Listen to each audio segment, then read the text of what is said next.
আসসালামু আলাইকুম রহমতুল্লাহ। প্রিয় সুধী, কাছে ও দূরে, দেশ ও প্রবাসে যে যেখান থেকে দেখছেন, আপনাদের সকলকে আজকের আলোচনায় স্বাগতম।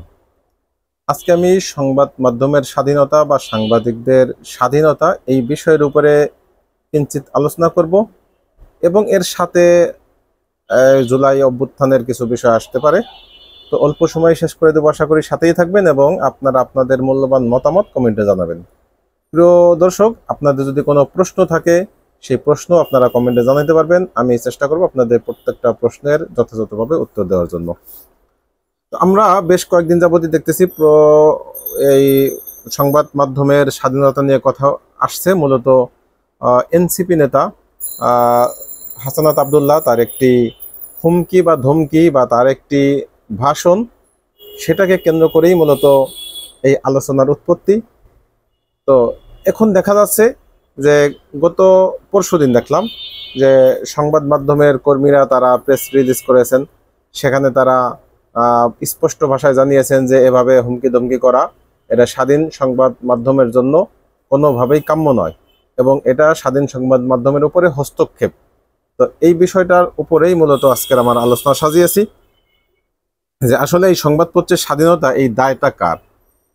এই দায়টা শুধুমাত্র আমি এককভাবে কোনো ব্যক্তিকে দিতে চাচ্ছি না। এই দায়টা যেমন সাংবাদিকদেরও রয়েছে, তেমনিভাবে এই দায়টা প্রত্যেকটা সরকারের রয়েছে। সেই দায় অলবৎ এই সরকারেরও রয়েছে। এই সরকার ক্ষমতায় আসার পরেই সংবাদ মাধ্যমের সেই স্বাধীনতা নিয়ে অনেক কথা আসছে, অনেক প্রশ্নও আসছে। যদিও সবগুলি ঠিক না হলেও কিছু তো অবশ্যই সঠিক, যে সরকারের বিরুদ্ধে কোনো কথা বললে বা কথা বলতে তারা দ্বিধাবোধ করতেছে, ভয় পাচ্ছে। কেন করতেছেন সেই বিষয়টা সরকারের থেকে স্পষ্ট করা দরকার। সরকার ঘোষণা দেওয়া দরকার ছিল যে আমাদের বিরুদ্ধে আপনাদের যা মন চায় তাই আপনারা বলতে পারবেন, তবে অবশ্যই সেটা সত্য হতে হবে। সত্য না হলে তার জন্য কি কি করা যেতে পারে সেই বিষয়ে আমার আলোচনায় আসবে। ধারাবাহিকভাবে আশা করি সাথেই থাকবেন ততক্ষণ পর্যন্ত। তো যেহেতু এই সরকার শুরুতে এসেই তারা স্বাধীন একটি সংবাদ মাধ্যমের জন্য একটি কমিশন গঠন করতে পারতো। এই কমিশন বিগত আমলে কারা সে কাছ থেকে ফ্যাসিস্ট হতে সাহায্য করেছে, কারা কি কি আমল করেছে, কার কি ছিল, কর্মযোগ্য ছিল, এই বিষয়টা সামনে আসার দরকার ছিল। শুধুমাত্র সংবাদকর্মী বা সংবাদ মাধ্যমে কাজ করেন সেজন্য যে কেউ সকল জবাবদিহিতার ঊর্ধ্বে উঠে যাবেন, এটা কিন্তু কোনো কর্মেই কাম্য নয়। সংবাদ মাধ্যমের যেমন গলা চেপে ধরা বা তাদের মুখ বন্ধ করা যেমন কোনোভাবেই কাম্য নয়, একটি রাষ্ট্র এগিয়ে যাওয়ার পথে অন্তরায়, ঠিক তেমনিভাবে সংবাদ মাধ্যম যেন কোনো ক্রমেই জবাবদিহিতার একেবারে ঊর্ধ্বে না থাকেন। তারা ইচ্ছাকৃত যদি কোনো ভুল করেন, সেই ভুলের জন্য তাদের দায়ভার নিতে হবে।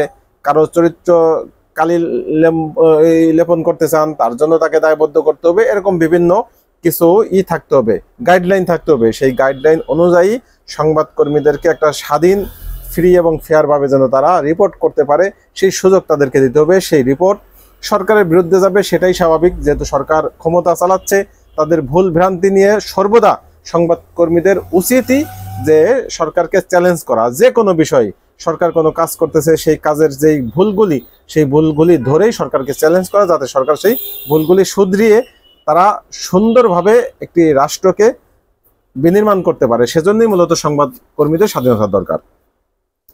এখন সংবাদ মাধ্যমের সরকারের যে সমালোচনা করবে, চ্যালেঞ্জ করবে, জবাবদিহিতা করবে, সেই জন্য সংবাদ মাধ্যমেরও কিছু ক্রাইটেরিয়া থাকা দরকার। আপনি আপনার যেই থাকবে, গণ্ডি থাকবে, সেই গণ্ডির ভিতরে থেকেই করবেন।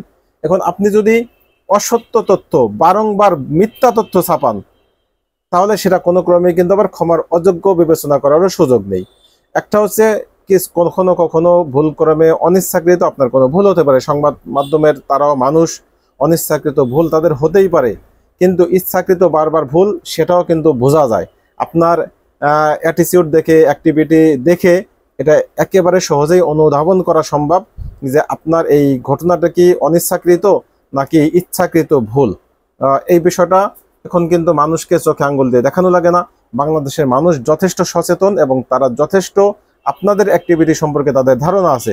বিগত সময় আমরা দেখেছি যে আপনাদের গণমাধ্যমের স্বাধীনতা কতটুকু ছিল সেটা তো জানি, সাথে সাথে আপনারা কতটা দালাল শ্রেণীতে পরিণত হয়ে গিয়েছিলেন। একটা সরকারকে কিভাবে ফ্যাসিস্ট তৈরি করতে হয় এর দায় সরকারের যেমন নিতে হয়, যারা এর পিছন থেকে কলকাঠি নাড়ে তারাও কিন্তু এই দায় এড়াতে পারে না। এজন্য বিগত সময়ে যেই সাংবাদিকরা শেখ হাসিনার প্রশ্ন করার পরিবর্তে বরং তাকে প্রশংসা তেল মর্দন করত এবং সেখানে গিয়ে অকাত্য কুকাত্য ভাষা তারা কথা বলতো, সেই সাংবাদিকদের কয়জনকে এই সরকার আইনের আওতায় আনতে পেরেছে বা বিচারের আওতায় আনতে পেরেছে, সেটা একটা বড় প্রশ্ন। একমাত্র ফারজানা শাকিল এই দুজন ছাড়া আর কাকে ওনারা এনেছেন?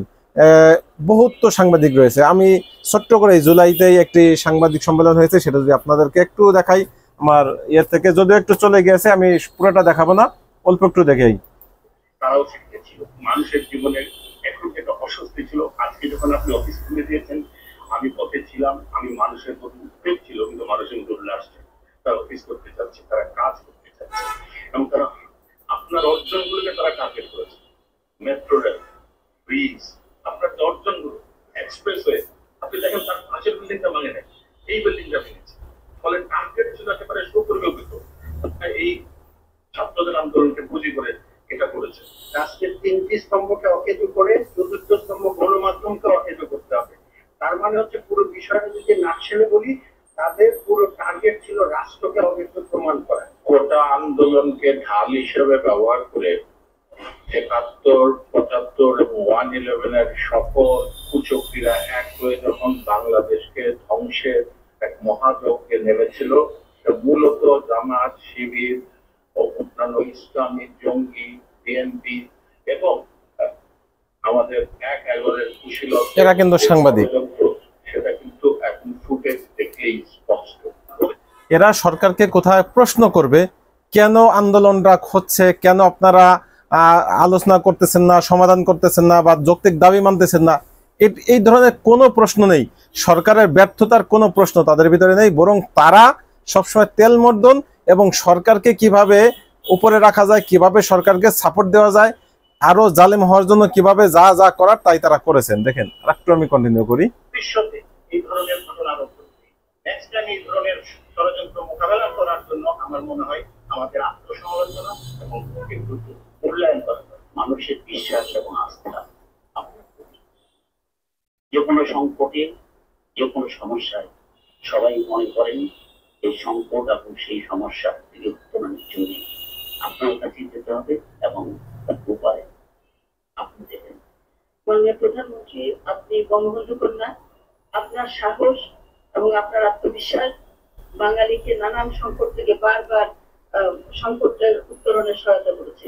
আমরা যারা মুক্তিযুদ্ধের পক্ষে আছি, আমরা মুক্তিযুদ্ধ যারা করেছি, যারা এদেশে বঙ্গবন্ধুর স্বপ্নকে লালন করি, আমাদের এখন দায়িত্ব হচ্ছে এই পুরো পরিস্থিতিটাকে মূল্যায়ন করে আমরা যেটা একসঙ্গে একত্রিত ভাবে একটা ঐক্যবদ্ধ ভূমিকা পালন করতে পারি। লোক চলে আসা, এরা হচ্ছে ঢাকাতে বাইরের পেরিফেরিতে থেকে ওই এক এক জায়গা থেকে যারা যে দিক থেকে আসে এবং সমস্ত বাংলাদেশ থেকে শিবির, জামাত, এরা কিন্তু ঢুকে আসতে সাথে ছাত্র দলেরও ক্যাডাররা কিন্তু সক্রিয় ছিল। কারণ যতগুলি ঘটনা হচ্ছে এরাও কিন্তু সক্রিয়। বাবা মা ভাই বোন সবাইকে মারার পরেও আমি ফিরে এসেছি কেন? কোন পরিস্থিতি? মানুষের জন্য, সাধারণ মানুষের জন্য। রাস্তার পাশে যেভাবে গাড়িগুলো পড়ে আছে, গাড়ির কঙ্কাল, গাড়িগুলো কঙ্কাল পড়ে আছে, গাড়ির কঙ্কাল, গাজা বা সিরিয়ার একটা দৃশ্য, যেভাবে ভবনগুলো পড়ে, মানে কত বড় চাটুকার যে উনি গাজা এবং সিরিয়ার দৃশ্যের সাথে গাড়ির কঙ্কালের দৃশ্যায়ন করতেছেন, অথচ এখানে মানুষের কঙ্কাল পড়েছিল এবং জীবন্ত মানুষকে তারা টেনে হিচড়ে ভ্যানে উঠিয়েছে, সাজত থেকে ফেলে দিয়েছে, তখনও তার জীবন ছিল। এগুলি নিয়ে একটা কথা নেই। মানে সরকারের কতটা পাঁচাটা দালাল এই সাংবাদিকগুলি, এদের বিরুদ্ধে কথা বললে বা এদের কর্মযোগ্য নিয়ে আলোচনা করলে নাকি এদেরকে হুমকি দেওয়া হচ্ছে। পরিকল্পিত হামলা, সাংবাদিকরা যখন যাচ্ছে ভিতরে গাড়ি মানে আগুন লাগিয়ে যেতে, মানে তারা আগুনে পড়ে যায়, এই জন্য ড্রাইভার এবং রিপোর্টার কেন বের হয়েছে এই জন্য তাদেরকে রাস্তায় ফেলে ভর্তি দিয়েছে। গ্রামে গ্রামে বন্ধ আপনার হামলা হয়েছে, গ্রামে গ্রামে বন্ধ আওয়ামী লীগ নেতা কর্মী বাড়ি ঘর করে দেওয়া হয়েছে। অতি অনেক ভয়াবহ। এগুলো দেশি চক্রান্তকারীরা নয়, এর পেছনে ট্রেন্ড বিদেশি চক্রান্তকারীরা যুক্ত ছিল এবং তার সঙ্গে অ্যালাইনমেন্ট করে আপনার যারা বিদেশি, যারা ষড়যন্ত্রকারী বা দেশবিরোধী আছে, তারাও শিখতে ছিল। মানুষের জীবনে এখন যেটা অস্বস্তি ছিল, আজকে যখন আপনি অফিস খুলে দিয়েছেন, আমি পথে ছিলাম, আমি মানুষের মধ্যে উদ্বেগ ছিল, কিন্তু মানুষ কিন্তু উল্লে আসছে, তারা অফিস করতে যাচ্ছে, তারা কাজ করছে। দেখেছেন এখানে কিভাবে চাটু করা হয়। আর একটা বিষয় একজন এখানে উল্লেখ করেছেন যে এই আন্দোলনে কারা ছিল, সেই আন্দোলনের কথা বলতে গিয়ে ওই শয়তান বদমাস, ওকে আমি সাংবাদিক তো বলার সুযোগ নেই, ওই বদমাস এভাবে বলতেছেন যে এখানে ছাত্রদল, জামাত শিবিরের পরে ইসলামী জঙ্গি, মানে ইসলাম ওর একেবারে মানে কি বলবো, অকাথ্য ভাষা বলাটা উচিত নয়, যে মানে এতটাই চুলকানি, অত মনে হয় ওর মার বৈধ কোনো সন্তান নয় যে এই ধরনের কথা বলতে পারে। যে জামাত শিবির বলতে পারতো, ইসলামিক দলের নেতাকর্মী বলতে পারতো, কবি মাসার ছাত্র বলতে পারতো, আলিয়ার ছাত্র বলতে পারতো, কিন্তু যখনই ইসলাম এসেছে তখন ওর চুলকানি, ওর মার চুলকানি শুরু হয়ে গেছে। ও সেখানে বলতেছে যে এখানে জামাত শিবির এবং ইসলামী জঙ্গি। তো এই যে ইসলামী জঙ্গি বলে বলে দীর্ঘদিন বাংলাদেশে যারা অরাজকতা করেছে, বিশেষত বিগত 16 বছরে অসংখ্য পরিবারকে ধ্বংস করেছে, ইসলামিক অনেক আলেমদের পরিবার তছনছ করে দিয়েছে শুধু এই জঙ্গি নাটক সাজিয়ে। এই জঙ্গি নাটকটা কারা সাজিয়েছে আমরা জানি। আমরা মুফতি হারুন ইজার সাহেবের একটি স্ট্যাটাস দেখেছিলাম, তার লাইভ টক শো দেখেছিলাম, সেখানে স্পষ্ট করেছে যে কালের কণ্ঠর যে সম্পাদক, সে কিভাবে কি করেছে, এবং সে মানুষ যখন গুম করা হতো সেই গুমের খবর সারা বাংলাদেশের কেউ জানতো না, বা তার কোনো আত্মীয় স্বজন জানতো না। মানুষ, তার আত্মীয় স্বজনরা সবসময় ইয়া নাফসি পড়েছে, কোথায় আমার সন্তান হারিয়ে গেছে। সেই সময় ওই কালবেলা বা কালবেলা এদের যে সাংবাদিক সন্তোষ শর্মা, সেই সন্তোষ শর্মা সেখানে উপস্থিত থাকতো এবং জিজ্ঞাসাবাদ করতো। তার মানে একটা মানুষকে তার মানবিক সকল অধিকার হরণ করার সময়ও এই শয়তানগুলি সেটা জানতো। সেই শয়তানদের বিচারের আওতায় আনার কোনো সুযোগ এখন পর্যন্ত হয়নি, বা এই সরকারের ভিতরে সেই সুযোগ বা সেই সম্ভাবনা আমি দেখতেছি না। আমি সরকারকে আহ্বান করব যে বিগত এই হাসিনা ফ্যাসিস্ট যে হয়েছে, এই হাসিনাকে তেল মেরে যারা ফ্যাসিস্ট হতে সহায়তা করেছে, সেই শয়তানগুলিকে যদি আপনারা বিচারের আওতায় না আনেন, তাহলে কিন্তু এই সংবাদ মাধ্যম কখনোই পবিত্র হবে না। সব জায়গায় যেমন শুদ্ধি অভিযান করার দরকার, সংবাদ মাধ্যমেও তেমন শুদ্ধি অভিযান করা দরকার। কখনোই সংবাদ মাধ্যমের কারো জন্যই সেটা মঙ্গলজনক নয় যে সে কারো পাঁচাটা গোলামের মতো দালালি করবে কারো। তার দৃষ্টিতে যেটা সত্য সেটা সত্য বলবে, যেটা মিথ্যা সেটা মিথ্যা বলবে। তার জন্য তাকে জবাবদিহিতা করা লাগবে। যদি তাকে জবাবদিহিতার আওতায় আনা হয়, সে জবাব দেবে স্পষ্টভাবে।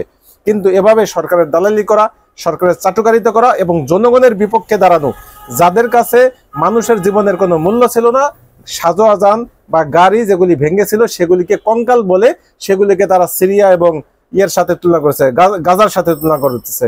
নাউজুবিল্লাহ, কত বড় জালেম, কত বড় শয়তান এগুলি।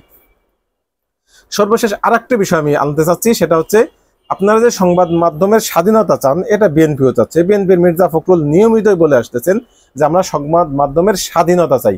তো স্বাধীনতাই যদি চান, তাহলে মির্জা ফখরুল স্যার, আপনাকে আমি বলছি যে আপনার বিরুদ্ধে একটা ভিডিও আসলো, ছোট্ট শর্ট ভিডিও কয়েক সেকেন্ডের, যেখানে বলতে শোনা গেছে আপনি ধমকাচ্ছেন চুপ থাকার জন্য।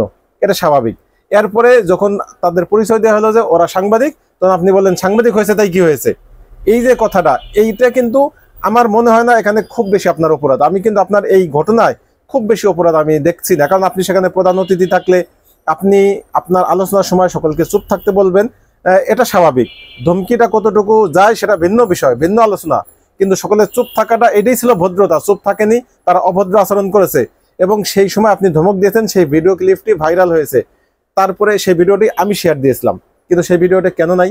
অনলাইন থেকে একেবারে গায়েব করে দেওয়া হয়েছে। আমি যদি আমার ভিডিওতে আমার চ্যানেল দেই, ফেসবুকে যাই, আমার সেখান থেকে নাই, সেই ভিডিওটি নাই। আমি তো সেই ভিডিওটি ডাউনলোড করে দেইনি, আমি জাস্ট ওই সম্ভবত কালবেলা বোধ হয় ওরা এটা সার্চ হলো, তা আমি শুধু শেয়ার দিয়েছিলাম।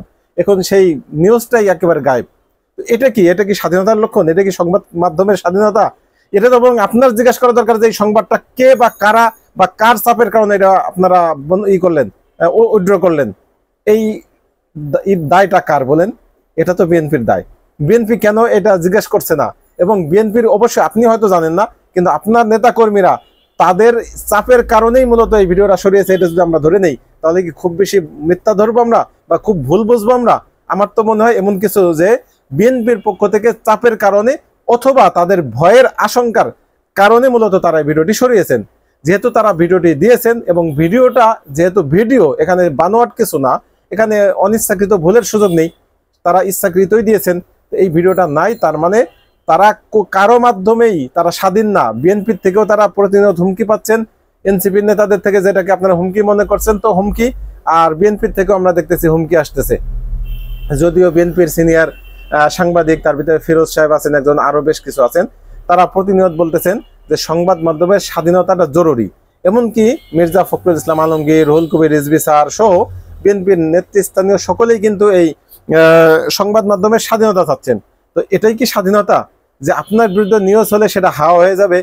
এটা তো আসলে স্বাধীনতা নয়, বরং যদি সত্য বস্তুনিষ্ঠ হয় সংবাদ হয়, সেটা আপনার বিরুদ্ধে হোক আর পক্ষে হোক সেটা থাকতে হবে, সেটা থাকাটা বাঞ্ছনীয়।